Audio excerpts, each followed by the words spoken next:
The number of possibilities one can play Fallout New Vegas can only grow with the imagination. One can play in any way that they want, taking on a role such as a caveman wielding a club, a cowboy with a big iron, or as any fictional character possible. Welcome to Fallout New Vegas, but I play as Zoro from One Piece. Now, the restrictions of this challenge were simple.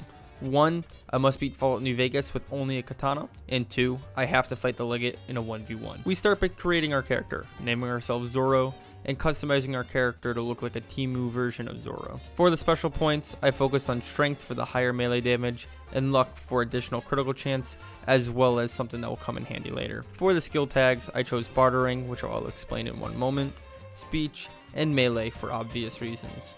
For the traits, I chose heavy-handed for the higher base melee damage, and skilled for the additional skill points per level. Before we can continue our playthrough as Zoro, we must obtain a katana. A katana can be bought off Mick from Mick and Ralph's within Freeside as part of the Gunrunner's Arsenal DLC. The one problem we have though is that the katana costs close to about 4,000 caps. To help make this more affordable, I chose the bartering skill tag so I can sell him all my junk and get more caps for it. But selling him all my junk is not going to be enough caps. I'm still going to need to earn some, which is why I chose higher luck, which allows me to gamble and win a lot more. I leave Doc Mitchell's house and begin to make my way to New Vegas by going around the quarry, past Sloan, through the Black Mountain shortcut, picking up the NCR uniform on the way, and finally to Camp McCarran, where I will use the NCR uniform to get to the monorail and into the strip. Once there, I go to the Gamora to play a bit of blackjack. I win a few hands and earn enough for 1 week's worth of rent in Los Angeles. I cash in my chips and head straight to Mick and Ralph's to buy the katana. After obtaining the katana, I go right back to Good Springs to start the game. I complete the tutorial, start Ghost Town gunfight, side with Good Springs, help Ringo out, and then complete the quest for some quick XP. I begin to make my way towards Prim, save the deputy, and ask him for some information about the man who shot me. I leave Prim to head to the Mojave Outpost, but not before making a quick stop to see how powerful the katana was. After arriving at the Mojave Outpost, I picked up Ranger's Ghost quest and began to make my way over to Nipton, where some Jackal members almost had their way with me. I spoke to Vulpes while his guards run around like frightened cats, turned back to the Mojave Outpost to complete Ghost quest, and returned to Nipton, where I began my journey to Novak. I tried going around the hill to avoid being blown up, but that didn't go so well. Oh my god, this is what I tried to avoid. Why the fuck are you all the way inland?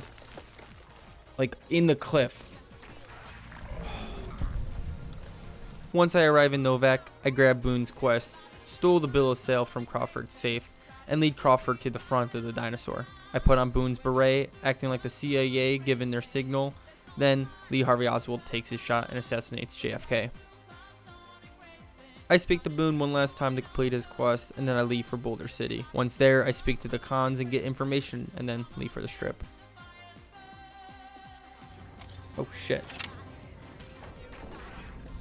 A little bit of a jump scare right there. Over in the tops, I speak to Benny, so when I leave, I receive the ambassador's message, and then begin the NCR quest line. Since the last playthrough I've done, I figured out a few ways to speed up the NCR playthrough, especially with the Great Khans and the Gamora sections of For the Republic Part 2, as well as all throughout every single part of the quest line. Before I continue the NCR quest line, I decided to complete GI Blues first. I headed over to the King, picked up GI Blues, and then made my way over to Oris, where this time I had a change in heart and decided to hire him. Just kidding. Oh, he's too close to the king. Okay, the king person. I inform the king that Oris is dead, and I get sent to the Old Mormon Fort to investigate some people. I run around a bit more, completing the quest, making sure this time I do speak to Julie Farkas, as last time I didn't do that and it didn't end so well. I defuse the situation between the NCR and Pacer, and then return back to the king.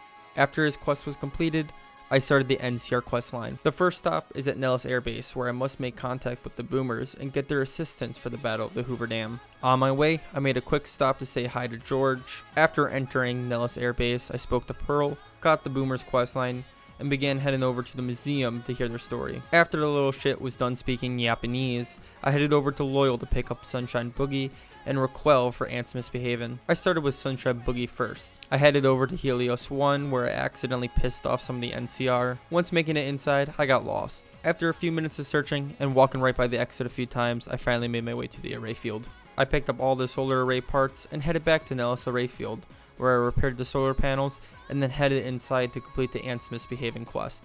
Once completed, I turned in both quests and then got sent over to the crashed B-29 bomber. I headed over from the Grub and Gulp rest stop, making a quick stop at Camp Golf to pick up the Lucky 38 keycard, which will be needed later, and enjoyed a nice cool swim in Lake Mead.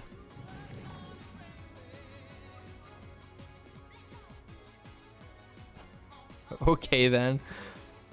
I attached the ballast to the bomber and raised to B-29, returning back to the boomers to return their quest and receive their support. I made my way back to the ambassador to receive the next quest, which involved me talking to the king to stop the violence against the NCR and Freeside.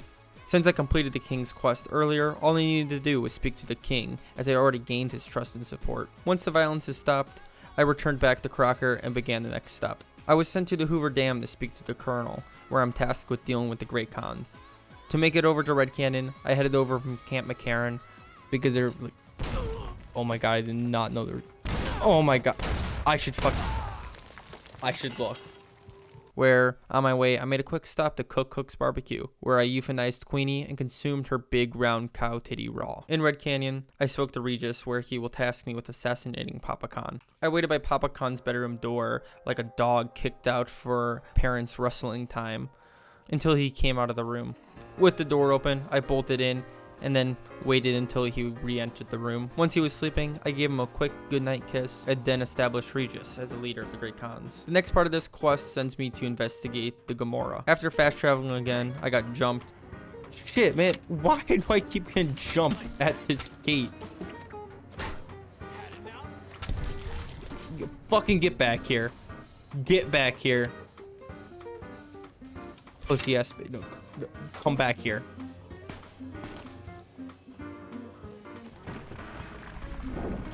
I pickpocketed Kashino's journal, blackmailed him, spoke to Troki, and then convinced him to destroy the guns. After waiting a little bit, I then spoke to Kashino one more time, where I'll have to deal with the big bosses, Big Sal and Nero. Once they are taken care of, I entered the Lucky 38 and opened Mr. House's antechamber.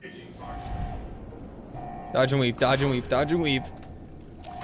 Oh, they only shot once. Alright. Ladies and gentlemen, introducing to you the winner of the 2024 United States of America presidential election.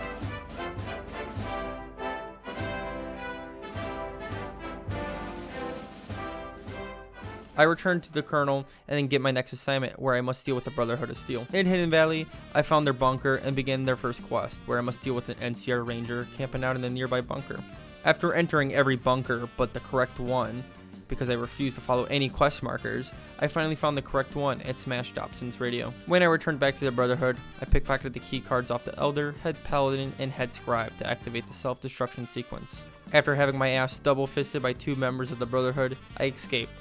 I headed back over to the Hoover Dam to speak to the Colonel and receive the last quest before the Battle of the Hoover Dam. With my only objective being to protect President Kimball from assassination attempts, all I had to do was sit in the corner of the tower and wait for the assassin to climb up. Before the assassin could take a shot, I took him out with my katana. I called over the radio to alert them about other attempts. President Kimball was saved and the final mission can begin. I slashed my way through the Legion, making my way to the top of the Hoover Dam, and I continued the fight, making my way over to the Legate's camp. Once all the Praetorian guards were taken down, I spoke to the Legate, where I convinced him to fight me in a 1v1.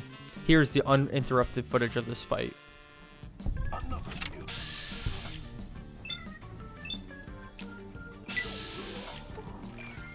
All I need to do is knock him down. And the more I hit him, the more I keep him down. He is bugging out here.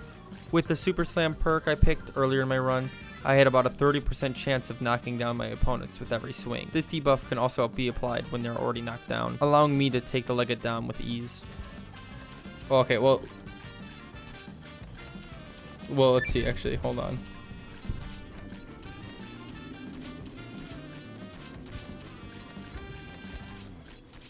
This might be a minute.